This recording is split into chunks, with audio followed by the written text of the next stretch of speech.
This week on Snark Squad Pod, we're joined by Sari Riley and Stefan Chin to talk about the 2018 film Crazy Rich Asians.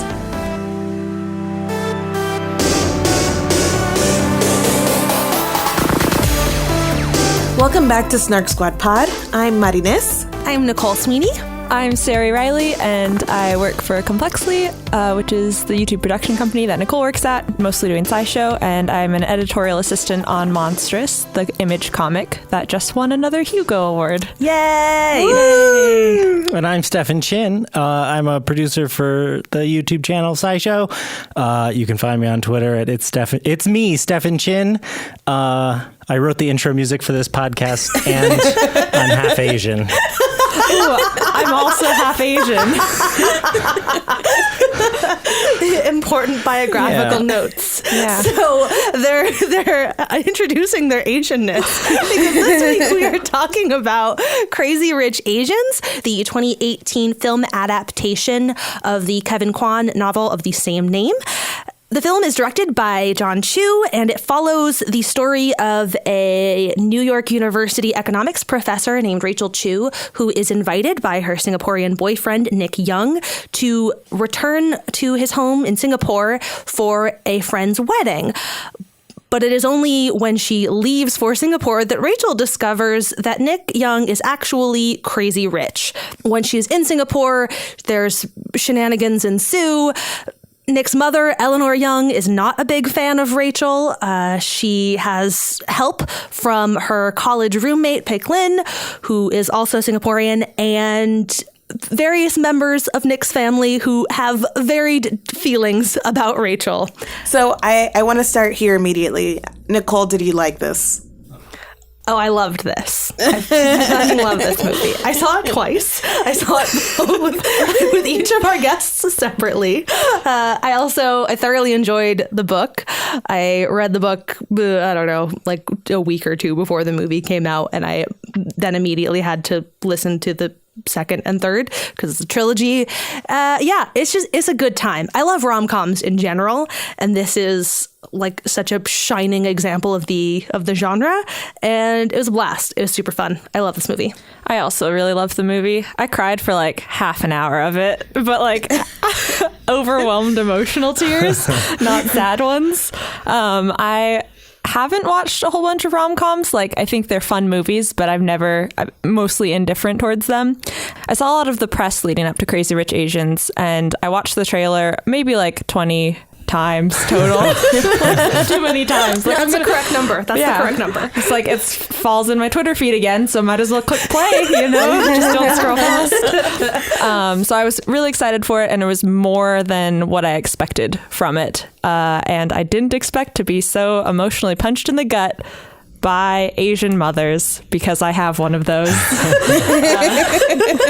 And so it was a very unusually real form of representation. Like all those interview questions, like, when did you first see your life represented on screen? This is the first time I've seen a character like my mom in a movie or on TV or anything. And it really just affected me in a weird way. I really like this movie also. I did not cry, but I don't have an Asian mother, so maybe that's why. I don't know. But it made me very happy, and I had good feelings about like seeing people who kind of look like me as, romantic leads. That was fun. But I didn't really realize that played into it until after the movie, and I was thinking about it, and I was like, oh, Asian people don't star in movies like this.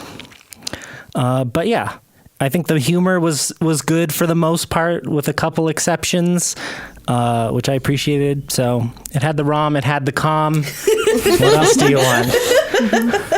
This is going to be a very imbalanced episode because I too very much enjoyed this, and I just had a grand old time. And I think I'm with Stefan in that any little kind of like quibble that I could have, like this particular line wasn't that funny to me or anything like that, just kind of pales in comparison to how happy I was that this entire thing existed, and just feeling super happy in the theater watching this and getting to see people who were represented in the film be happy that it, they got to see themselves, and just the entire thing was feel good because it is what it is. It's a rom-com, but also because of like the larger context of this film. So yeah, we all loved it.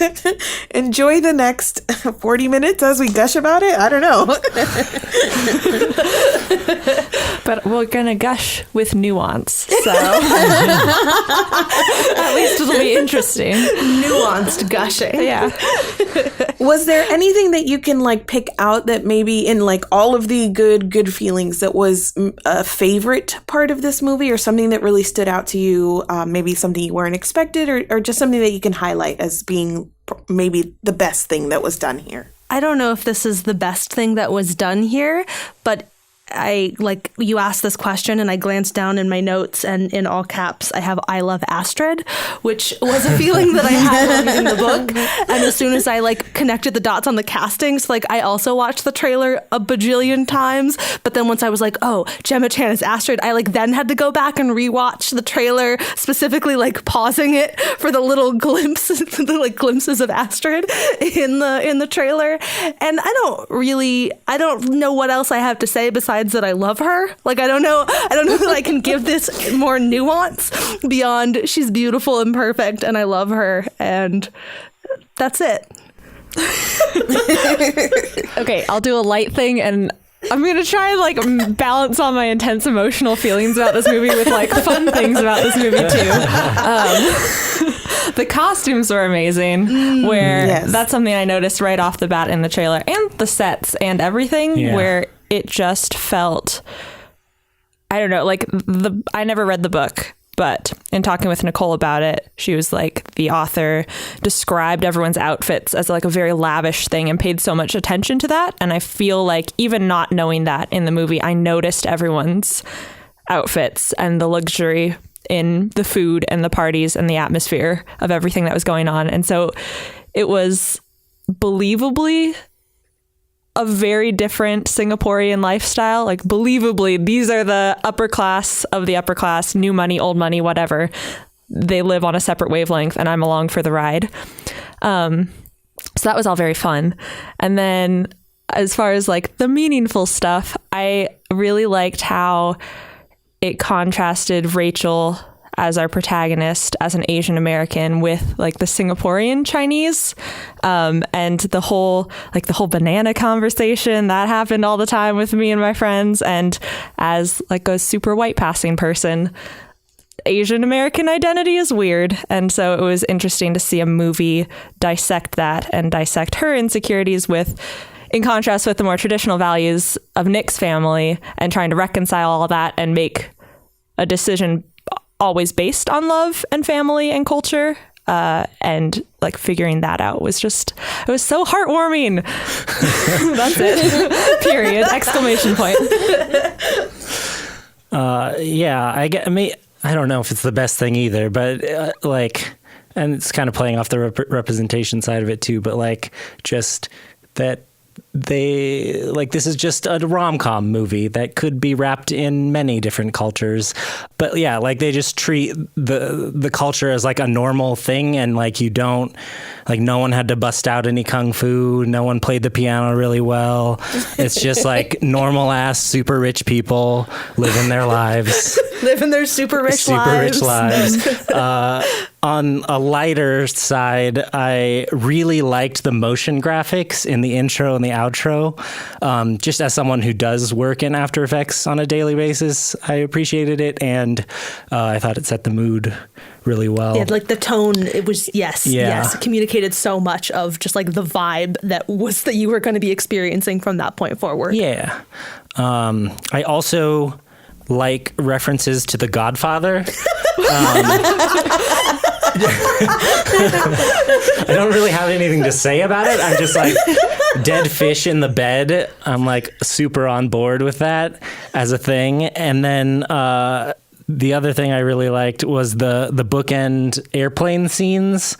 So in the beginning of the movie, they're on an airplane in first class. I still take, Nicole and I had a conversation about this, and I still take issue with, I don't even think that's first class. That's almost like private plane level. It could be the top level of a 747. Apparently that's all I'm saying. Planes have multiple levels. That was I've never also experienced part of the this. argument was whether or not planes have multiple levels. I don't believe it. But then at the end, when he proposes to her the second time, they're in, coach or economy on a Meaningful. a normal plane with a single level. You don't know. One of the things that I also read the book and I read it, I listened to it on audiobook all in one day, and I really enjoyed it. I recommended it to friends afterwards, but because I listened to it so quickly, I found that I've forgotten 90% of it. And that's no comment on the story, I'm sure. It's just, I just consumed it so quickly. But one of my major nitpicks with the story in novel form was that I felt like you were a little disconnected from Rachel and Nick as a couple, and there's so much set dressing and there's so much going on with the family that I wasn't really sure why we were rooting for these two people in the rom side of it, together, because we joined their relationship 2 years in or whatever it is. There's no establishing hey, this is why they like each other.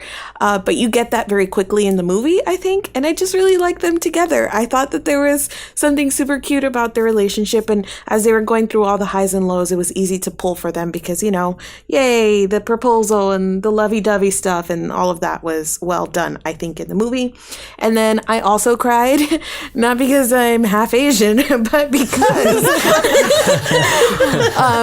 I loved Rachel's relationship with her mother and how it was conveyed in the movie. And when after she breaks up with Nick, after he first proposes and she decides, or after his mom kind of does that shady private investigator stuff, she's lying in bed, which, relatable content there. And her mom walks in and she's just Mom.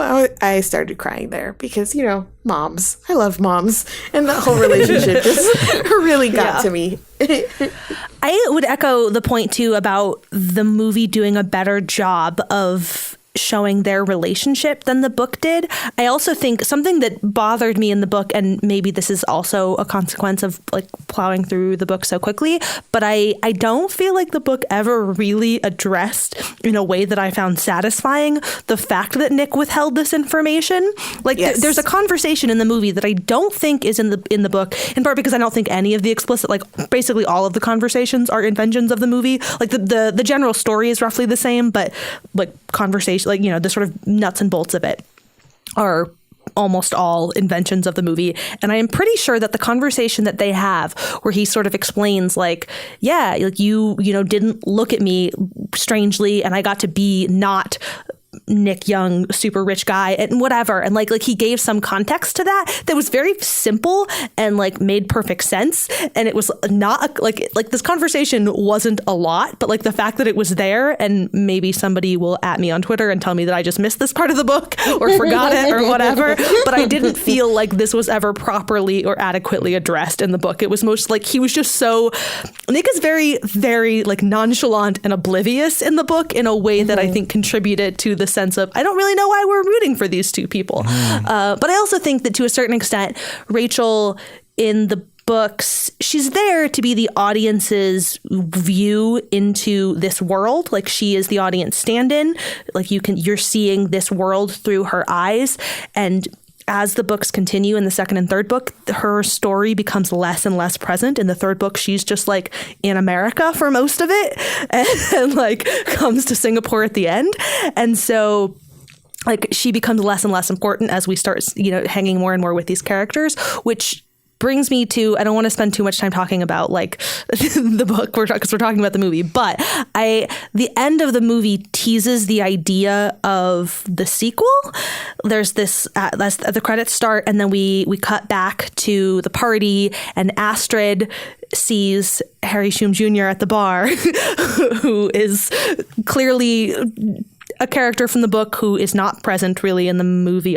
He's not in the movie before that point. No. Yes, no? Okay, I didn't think so. It's like, did I just like miss this earlier? Okay, but yeah, so he Astrid's like former fiance, and so that's like a whole other thread. I don't know why you get like an actor who is recognizable if you're for this dialogueless part, if not to potentially make the sequels.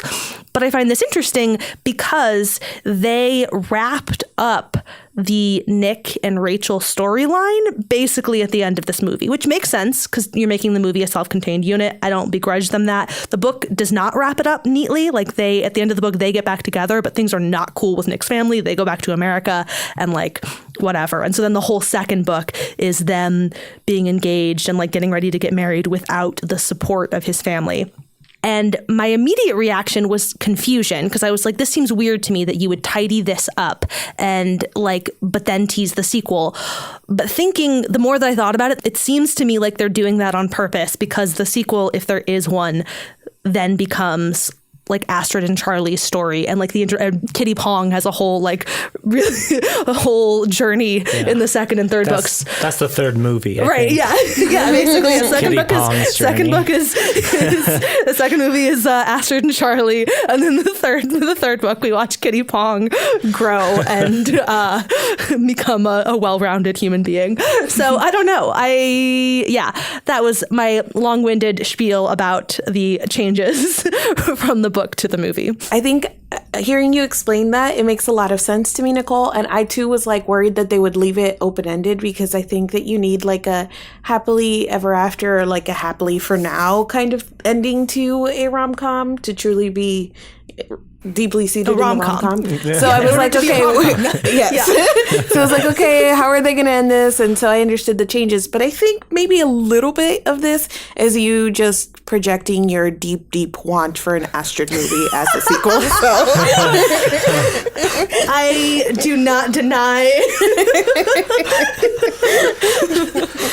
I mean, I also I don't have a deep love or desire for that, but like she's the sort of other main character that we identify with and who's, you know, a good person in the movie. And so and based on the way they wrapped up this movie, like it would not surprise me if that was the setup for the second movie, regardless of Nicole's feelings. So related to things that were not in the book, the mahjong scene was not in it either, as far as my understanding. I didn't read the book. But that's correct. Okay, yeah. And I don't know, I want to talk about it because I feel like it was also a really interesting addition to it. And I didn't realize it until I read an article after the movie because my mom did not teach me how to play this game and I had no idea what was going on. So I kind of know how to play mahjong. Mostly like at a very surface level, like I played with my parents, but they were always like, the way that we play is the simplified, like there's more layers to the strategy and like that have to do with like what seat you're in, basically. Like because each seat there's 4 people and they all have a direction, and so like in the movie, like Rachel's sitting in the west and like Eleanor's sitting in the east was like super cool metaphorical resonance. But yeah, so there's a whole, and that like plays into the scoring pretty heavily. So there's a bunch of layers of mahjong that I don't understand, but when they start clicking the tiles, I'm like, yes, that's the sound of mahjong. And then, like, it's just a noisy game, and you're supposed to like revel in the noise. But also, when Rachel discards that first tile, and Eleanor, she says pong and picks it up, that's a thing that I know, and I'm like, oh, she's going for a match set. I see you, Eleanor. But that's about the extent of my knowledge until I read that same article afterwards. Which we will link on the site. Yeah, it's a very good article. But that's really cool that you knew anything. Because I had the feeling when I was watching that scene, like I should know what was going on, but I didn't. And it was this weird crisis is an extreme word for it, but it was like, there's another layer here. Yeah. And because I wasn't raised with this, I don't get it. And to the point of not even realizing that Rachel would have had, and this is in the article too, a winning hand at that point. Like, I got the fact that Eleanor won, and I got the fact that the tile that Rachel put down was important. Can you walk through really quickly, like, what are like the major points of the mahjong scene? Yes. Sorry, we're talking about it in reference to this thing. So like Stefan said, I think the first major point is that Eleanor sits in the chair representing the East. Rachel is sitting in the chair that represents the West, because they represent like Singapore Chinese, American Chinese. There's been that whole divide and tension the whole movie. Rachel starts the movie, like the first scene of the movie is Rachel playing poker in her economics class as a experiment of game theory. So you know that she's good at games, and you know that she is really good at understanding other people's strategies and figuring out a strategy to win. So like Stefan was saying, when they were doing the tile sorting, Eleanor scooped up a tile. Rachel knew what strategy Eleanor was going for. She knew tiles she needed. She knew what tiles she needed, yeah. And the Pong had something to do with that. Well, yeah, I mean, the mostly in terms of like symbolism, like the Pong and the match set was like, because at that point she's talking about like our own kind of people, kind or something, yeah, like so like finding matching extended family, non-bananas, I guess. And apparently like hollowed bamboo is what they use as a term. I did not know this. I didn't know that all either. The discard tiles are called empty bamboo, I think, which is also, there's a similar term. Is it hollowed bamboo that kind of goes with the banana term?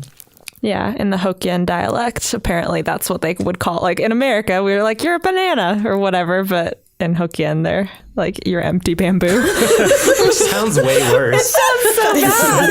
It's all very terrible. I'm much more insulted by that one. Yeah, it's like, I have nothing inside me. At least a banana, you have nice fruity goodness. But anyway, so... And then she has the winning hand. Yeah. They continue their conversation with tension, and then Rachel says something to the effect of like, I'm going to make this choice. I made the choice not to marry Nick because I respect your family, and he's either going to end up resenting you for preventing me from marrying you, or resenting you for, oh gosh, I don't remember the dialogue. He's either going to resent his mother for keeping them apart, or potentially like resenting Rachel for like, you know, costing him his family. Yeah. And so she makes the decision to keep him with his family by saying she makes the decision for him. For him, yeah. And with that, she gives places down the winning tile so that Eleanor can take it, which completes her set. Eleanor wins the game. And then Rachel stands up, walks away, and then like shows her tiles to show that she had put down the winning tile that could have let her win too. So what she had just said was paralleled with the way that she played the game. And then she like walks over, and her mom's sitting at another table, and then there's the mom stare off, which is perfect. Like even more dramatic on the way out. But yeah, it was a really powerful, cool scene. I liked the fact that this goes back to something that Stefan was saying too about it being immersed in the culture. And I like the fact that this scene was presented in a way that made it read very clearly. Like you could track the sort of basic emotional impact that they were going for, like coming into this with no background in mahjong. Like I didn't catch any of these things until I read I also read this article. All sounds really cool. Like it was great to get this additional nuance and stuff. But like it was done in a way that like it all clearly made sense and like you could get it.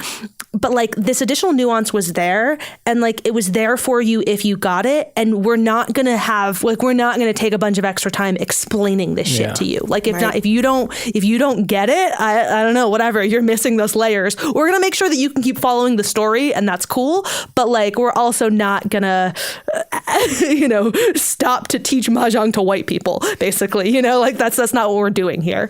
And so I think, I don't know, like they did a very good job of making that work in that way. I think this is what's so important about having media that represents, that has representation and is diverse, is that idea that, we're so used to consuming media that is focused around assuming that like a white straight audience, that if we don't understand anything, it's like sucks for you, because this is like the majority of media that's out there, and we're expected to do the research and like figure out why things are the way they are, even though it's not my experience as whatever my identity is. And I just loved that this movie was matter of fact in its representation, and it wasn't like you're saying, like she didn't have the winning tile in her hand, and there wasn't like this was the winning tile and I let it go no, it's just matter of fact. It is what it is. And, you pick up the emotional beats and it makes enough sense. But there is a layer of like, if you get this, like it's an additional, like this story is meant and geared for, towards you. And I really, really loved that. And I loved that basically they're just having this conversation that would have been the big showdown between them two, but setting it in this place and having like the sounds of the tiles and the quickness of the game going around, it just really added like I was like, oh my gosh, what's gonna happen? I knew what was gonna happen. There wasn't anything super surprising, but the tension added and the atmosphere created, and kind of all topped off with that mom stare down. I was like, yeah, you get her. Like the whole thing really built like an emotional reaction, and I loved the way that was used. And I will also say that there's something about, we can be so happy. I'm so happy for my friends who got to see themselves in this movie. And just representation in general is such a cool thing, because I'm not Asian, but just kind of watching that and I saw pieces of things that, were also relatable to me. Like we never played Mahjong, but like dominoes is really big in the Caribbean. Mm-hmm. So as soon as like the click, click, click of the tiles started, I was like, oh my God, like I'm home also. So it was just like a very like comforting thing that anytime you step outside of like that white straight norm, that there's, pieces of things that you can pick up. And it was just a great, great scene, made even better by that handy Vox article, which I also read.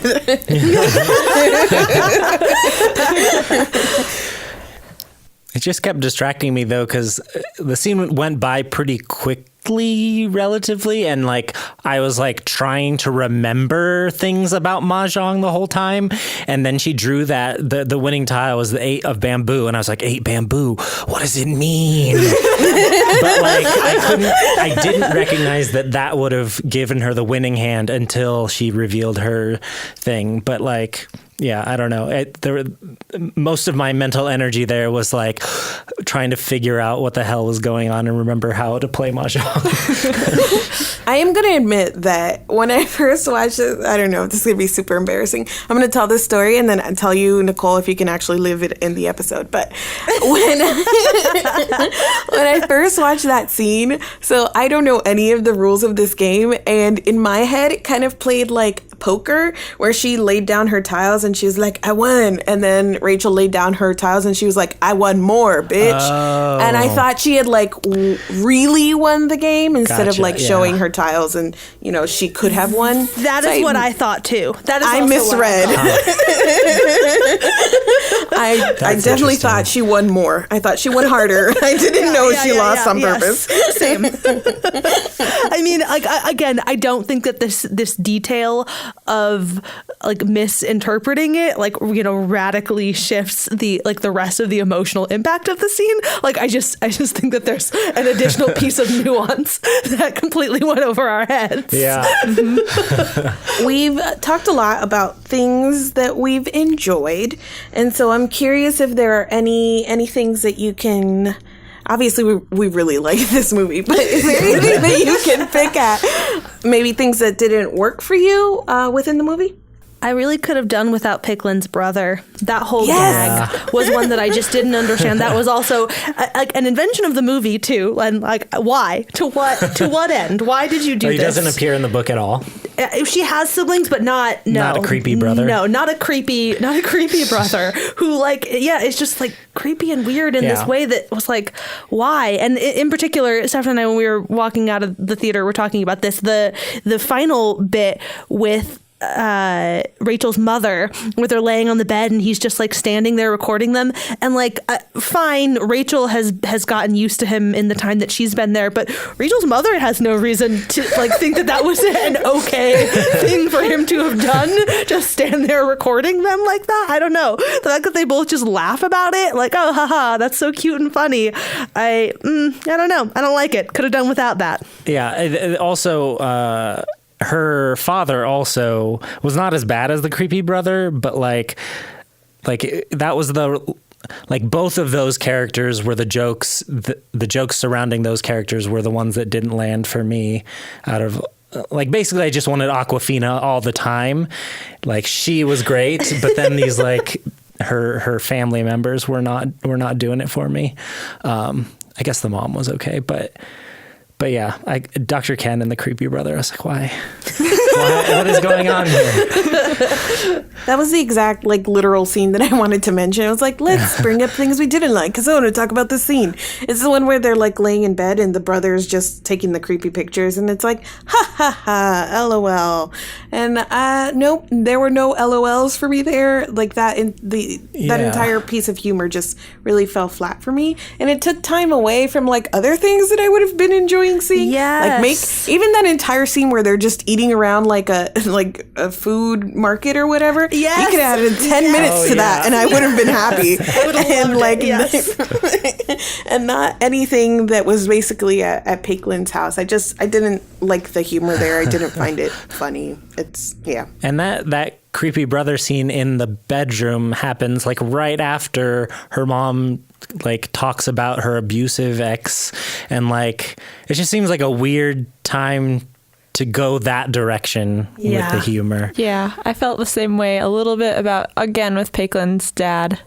I don't remember his name. Papa Go. That was how he referred to himself in an interview during the makeover scene, which was very fun, but it felt like Ken Jeong plays this type of character in a lot of comedy movies that's very over the top and very physical comedy, and I think he's good at it. I don't feel like it fit in that scene for me, where it was I want Paiklin and Oliver to try on different dresses, and I want to see Rachel come out, and I want their reactions to all of her different looks for the classic rom-com scene. Right. But him being a part of that ended up just being a little creepy, or a little bit I don't know, the Cantonese version of Material Girl was playing in the background, and it was very fun and lighthearted. And then he was in there dancing or miming sex with her mom, and didn't need that.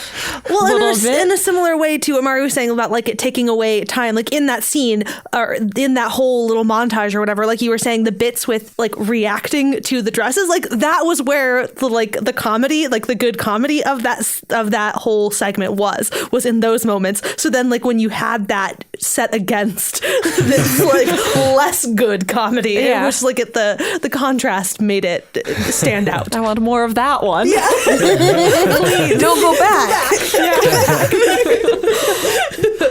You touched on this a little bit earlier, Nicole, but I will also say I watched this movie with my sisters, and we were trying not to be, the jerks in the theater that were talking through the movie, but I just kept leaning over to my sister, and for as much as this movie was completely disconnected from my reality because, crazy rich versus poor, the one thing that I kept getting so thrown by was a lot of Rachel's reaction to what was happening, because I just kept thinking she's not angry enough. I would be so much I would be so much more angry at Nick specifically that all of this is going on and he's just they're there. And no, you didn't tell me. I got so mad when she was at Paiklin's house and she was wearing that little red dress, and they're all like, honey, you can't go to that dinner wearing that. And they put her in a formal gown. She was about to show up to that place in a little summer dress. And I would have, if I had walked into that situation, I would have been so angry at my significant other. And this is literally what kept pulling me out of the movie in terms of like, I needed to keep commenting about how much of I don't know if it's a better person, but Rachel definitely had her anger more under control than I would in that situation. Though I don't know if like all the money and the food and the crazy rich part was what would have distracted me. But maybe that helps, I don't know. I totally agree. I think that because I had that reaction so much while reading the book and like had read it so recently and like then saw the movie making actual attempts to correct some of that, it did not stand out to me at all in the movie. Like this was a thing where the comparison, like I had this like, oh no, he could be worse. In my recent memory, I had a clear example of how he could be worse about like helping her with any of this. So but I totally agree that there are a number of moments where it was just like, what the fuck are you doing, dude? Like, why? Why? No. All of that read as very authentically Asian to me. Okay. So it did not bother me at all. I was like, oh yeah, that's how I would react. My like significant other's mom says you'll never be good enough, and I just stoic face, nod a little bit, and just keep it all to myself. Like, also like, same. Like the whole dumpling folding scene where the grandma comes in vicious. Your dumplings don't look very good, and then Eleanor is just like, That's what you gotta do. You sit, you take criticism from your elders. But I think it didn't ring untrue to me because she knows she's American Asian and she's like going back to meet her significant other's family. She wants to make a good impression. She's like trying to fit in.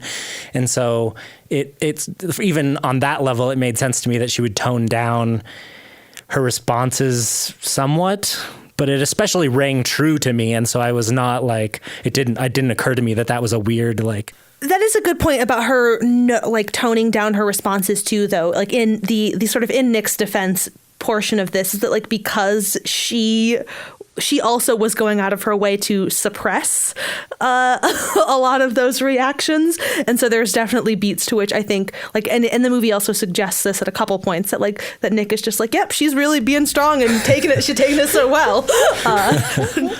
Inside fuming. I'm so happy that you guys were here to bring up that point because I am 100% bringing my stereotypical fiery Latina to this, being like, oh hell no. But fair. It didn't ring untrue to me from her character, but just like me personally watching this, I was like, come on, Rachel, like say something. Go off. Yeah. Go off. But completely fair. I could also, to some extent, this doesn't justify Nick necessarily, because I don't know book version, movie version, whatever. Depending on how he relates to his family, and in this case, it seems like he like respects them, but is also so sure of Rachel, and so sure that like she is a person for him and important to him, regardless of what his mom thinks. Like he's going to introduce her to his family, but he will introduce her to his family with her being authentically herself because he's proud of her being an economics professor. So yeah, he could have given her some help and told her what the dress code was or things like that if that was important. But also I'm just like trying to picture if I was like bringing someone home to meet my mom who is like more conservative Malaysian Chinese like Michelle Yeoh, but not an actress. I would just be like, no, show up. My mom's going to deal with you however you are. I'm not going to preface this and we're going to deal with the situation as it comes up. Mm-hmm. Of course, that's like a very hypothetical situation, but shrug. In defense of Nick Young. Yes. In defense of Nick Young, shrug.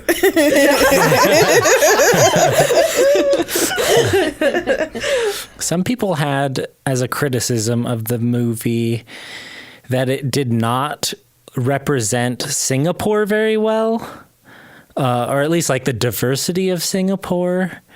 And I wonder if y'all have thoughts about that. Nicole and I kind of had a conversation coming into this because I have also seen criticisms of this movie in different regards. One is, the representation of Singapore in itself, and then the lack of like Southeast Asians. And then some people took issue with Awkwafina's character and just kind of her use of AAVE, just kind of like the lingo and like embodying what is a lot of like typically African-American Black kind of characteristics and using it for the character. So I've seen a lot of really valid and really intelligent and interesting criticisms of the movie. But I'm also like, we will link things in the post because all of these criticisms are very specific to the communities that they come from within. And I can't speak to those experiences. Yeah. And I just feel like there are conversations that really need to happen within those communities. Because I don't know, this is so far removed from my experience, not only because I don't live in Singapore, but because this is obviously focused on representing, yes, like a very small portion of like the richest of the rich of the rich. Like that was kind of their intent. But, I don't know, there's only so much that I can kind of speak to that. That makes sense. I also was confused and not sure how to feel about it, and so that's why I asked. There are 3 other smart media people who know more about it than I do. They will have better thoughts than me. I did not. I just looked up the better thoughts of people online. I also looked up the better thoughts of people online. I think it's interesting because, is your dad Chinese? Yeah. So like my mom's Malaysian Chinese. And so I think of half Asian people, we are among the target demographic kind of this movie, where like it was very much about, I don't know, like Rachel was like able to go to college and we were both like college educated, and like her mom was able to have the financial means to move to America and things like that under whatever circumstances. And it's a very Chinese American, Chinese Singaporean story. And so there are particular, like, of the groups that could be represented by it, we are in that umbrella. And so the criticisms are coming from both like people who live in Singapore, but also people who are closer to the South Asian identity, which is why I don't know how to participate in this conversation in an intelligent or careful way, because it's not my conversation to have necessarily, because I was like, here's a movie that represents you. And so I can't critique it in that way because that's not my lived experience. But it makes sense to me to like listen to the people who it wasn't represented by, but that doesn't negate the fact that you can have a good time watching it, because one movie's not going to be everything. Yeah. Which I think is also a very important point, where like people raise up things like Crazy Rich Asians. That's like the first Hollywood movie in 25 years to have an all Asian cast. And then there have Asia is so broad. Asian. Asia is so broad. And so all those headlines being like Crazy Rich Asians falls in this one specific or one major way. It's like, of course it's going to fail in some ways, because it can't represent all of Asia. It is so hyper focused on one community in one country and one experience. So don't expect one movie to represent anything. And if anything, it's like, this is why we need more movies. Yeah, more. This is why we need more. Yeah. It's like the crux of this conversation is like, we need more. And I think that, we're half joking about like reading other people's thoughts about this online, but I think that that's the best thing that you can do, because it really is like finding the balance of like knowing that not one piece of media can be everything to everyone, but not letting that be an excuse for why a piece of media treats specific populations badly. So trying to see from, who's criticizing and why, I think that's an important piece of any media consumption. And, this is a rom-com and we all went and had a great time, but if there's a worthwhile conversation happening, then I think it's worth looking into and just kind of getting those pieces of the puzzle. But yeah, like you said, I'm still so very happy for the people that saw this and got to see themselves represented. And if this success is going to open the door for those more stories and for the sequel of Nicole's Heart and all of that stuff,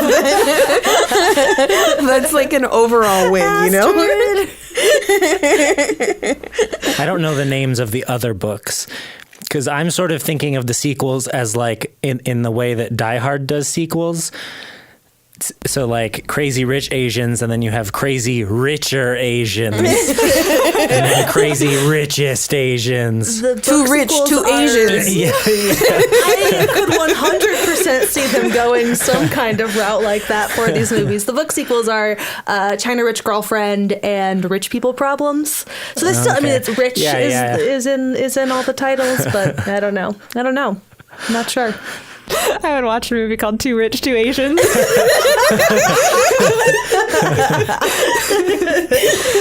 Take my money now. Pre-order. Yeah, we're on Kickstarter. Kickstarter. The only other thing that I had written down as a thing that I was like, was a small negative for me, was that I wasn't sure who the main character was for a while. And after talking about it with Nicole more, it seems like that's a consequence of the book being more of a soap opera and an ensemble.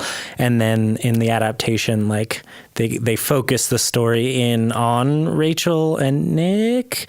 But it still retains some of that ensemble feel. And so maybe I just missed it. But I was like, I'm not sure who I'm supposed to latch on to for a while, because they were introducing so many characters. And like Sarah, you said earlier that the first scene was the poker classroom scene, but there was the like hotel intro sequence prologue thing before. And so that went into the classroom scene, and I understand that that's how it went in the book, and that like sets up the Crazy Rich Asian part of it, and like that all makes sense. But then I wasn't sure if those had been flipped. Like I think it would have been more clear to me. A dunce, obviously, who to have the first shot of your movie be the main character, or with her, or even I would have enjoyed more backstory of their relationship. Or something like that, their life in New York. That was, I don't know if anyone else felt that way. I don't think you're a dunce. I think it was easiest for me to identify with Rachel. So regardless of there being an ensemble cast, I cared most about her right away. And so I was like, oh, I'm going to follow her through this story. Yeah, I think the way that I watched the movie made it clear that she was the main character to me, and it worked out that she also was the main character of the movie. I can't comment on whether like the film itself set that up more rather than my emotional reaction being that. Right. So in those first round of scenes where they introduce all the like family members, like I was ready to identify with the brothers. Like he's like, make sure you take a picture from my optimal angle. I'm like, yes, I'm ready for this guy. the movie star, or not the movie star, but he's like he's on the movie set. Alistair, yeah. Like I was ready to latch on to any of them. I'm like, this is cool.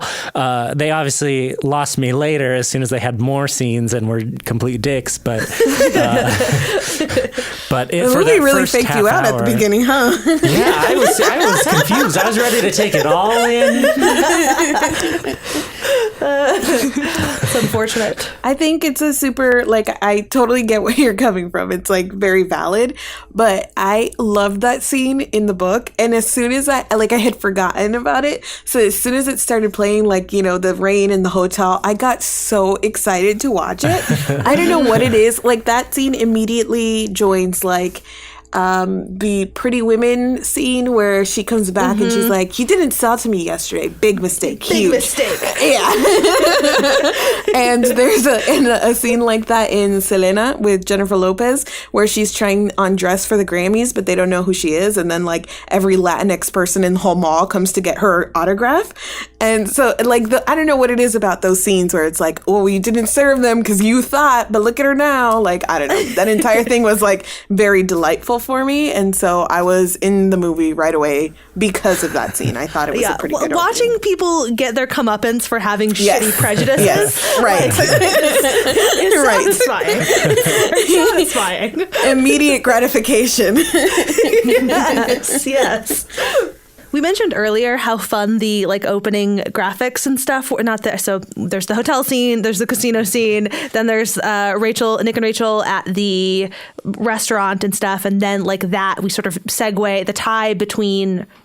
The transition between America and Singapore is all of the graphics where the two girls who spot them are communicating and the information makes its way back to Singapore.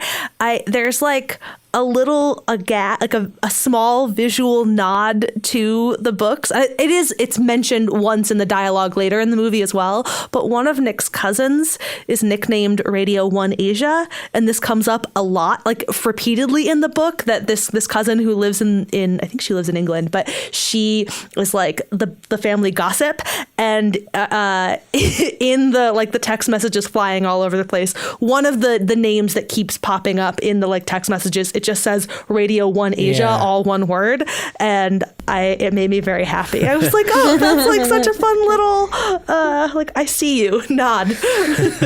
I really like the text conversation thing too. It wasn't something that I experienced because like it was something that my friends experienced because they had Chinese dinners in which everyone in the community all came together and did a thing. My mom, for some reason, was separate from that. So I knew they were happening through my friends. And the way that they described the gossip of that, it was like, oh yeah, everyone's an auntie. Like that's just how it exists. And everyone knows everything else about everyone's children and where they're doing and what hobbies they're doing. And yeah, it was just cool to see that. And the graphics are like very cool, but I could totally believe how like the web would happen like that. And it just felt very genuine. Mostly I just like to see how different movies handle text messages, because when it can first be very hit or miss. When it first started happening, like it was super clunky and like you'd zoom in on the phone or something lame. I think House of Cards was probably the first time that I saw it done really well. Yeah. I haven't seen House of Cards. Oh, shrug. In 2018, nobody needs to be watching House of Cards. Fair enough. But yeah, they just did it in a really fun way and creative way, and it didn't like distract me at all. So it was great. I have one other small book related thing, and this is like a grievance on behalf of Kitty Pong, who I mentioned gets like a whole other sort of backstory like later in the books. And she's always like, she is definitely the sort of like vapid, shallow character that is presented in this movie. But like later, I don't remember if it's the second or third book, but like they share her backstory that she was like, did really well in school, but she was like top of her class, and she was from this like rural part of China that like there was only like one slot from her school to go to university, and it ended up going to some dude who was better connected than her, even though she worked really hard.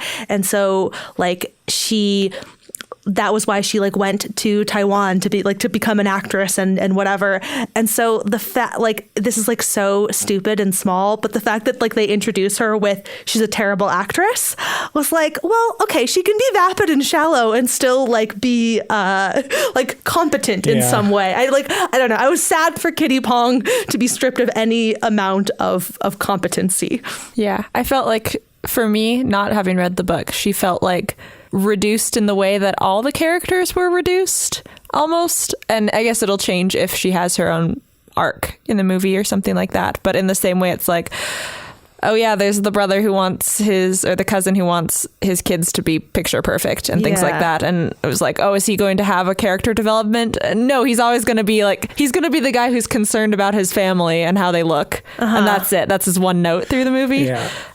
And maybe just, they're background characters. Yes. In the way that they played out in the movie. And so totally valid grievance, because like I want to know more about them all, and especially like Kitty Pong seems like a very interesting person, especially with all that you described. And so it's like, yeah, please tell me more about all of these people's triumphs and tragedies and struggles. And I think what I'm really saying is that this movie could have been like 5 hours long, and I would have been fine with it. Mini series. And to be clear, this does not need it. I'm like pointing out these like minor like quibbles and things.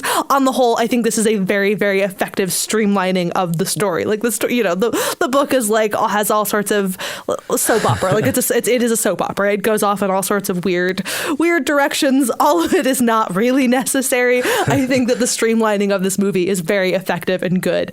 But also, yes, I would watch a miniseries version of this.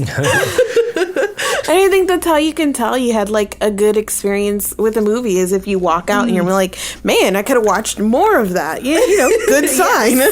Yes. Did I need it? I don't know, but like I would have watched it. Do you think that this is a movie that you will rewatch? Yes. Yeah, I would definitely rewatch. Mm-hmm. Yeah. I can kind of see this being one of those ones that, like, if it's on TV at any point ever, I'm gonna be like, okay, cool, just like join in, like whatever point it's on, just like, oh yeah, look, oh, it's the mahjong scene, still gonna watch the last 10 minutes.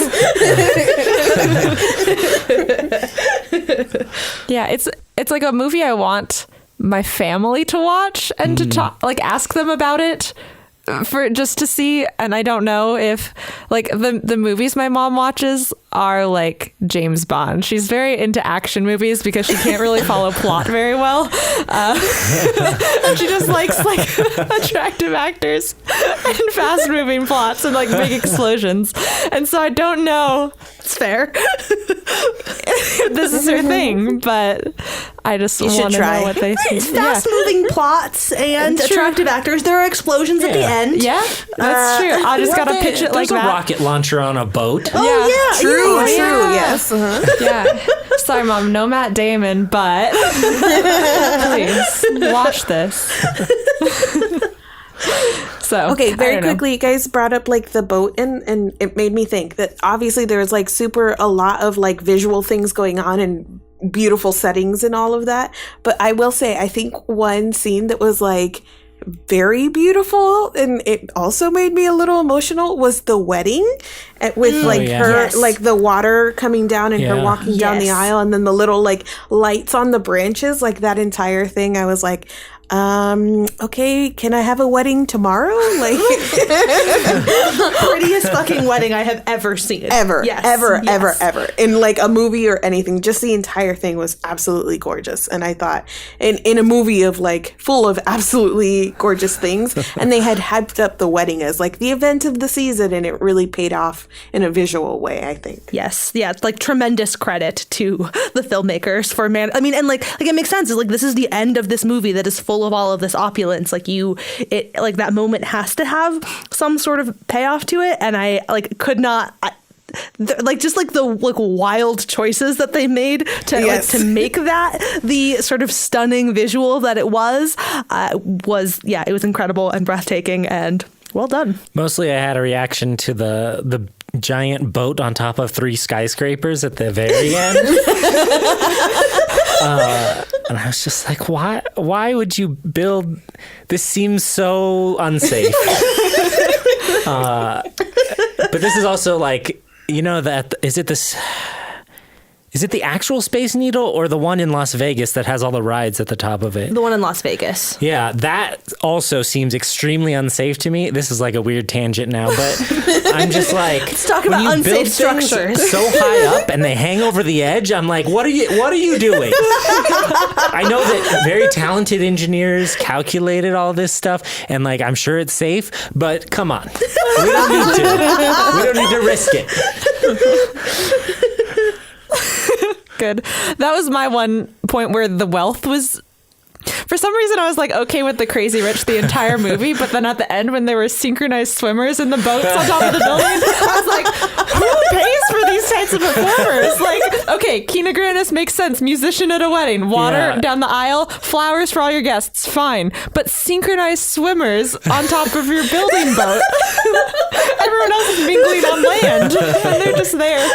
I like this is too much. So, separate problem, not structurally related to the thing, but your placement of humans. Yeah. Water is heavy, guys.